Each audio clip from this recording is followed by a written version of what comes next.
Hello mga ka-idol! Heto, magbabalat muna ako ng pomelo.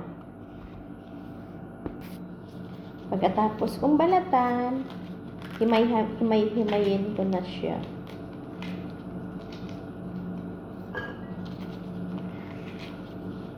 Kasi hindi sila kumakain ng ganito. Gusto nila yung hinimay-himay na siya.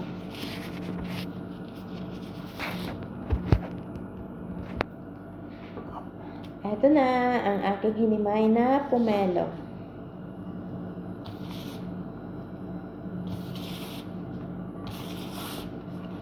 Tapos, hahaluan ko siya ng pomegranate.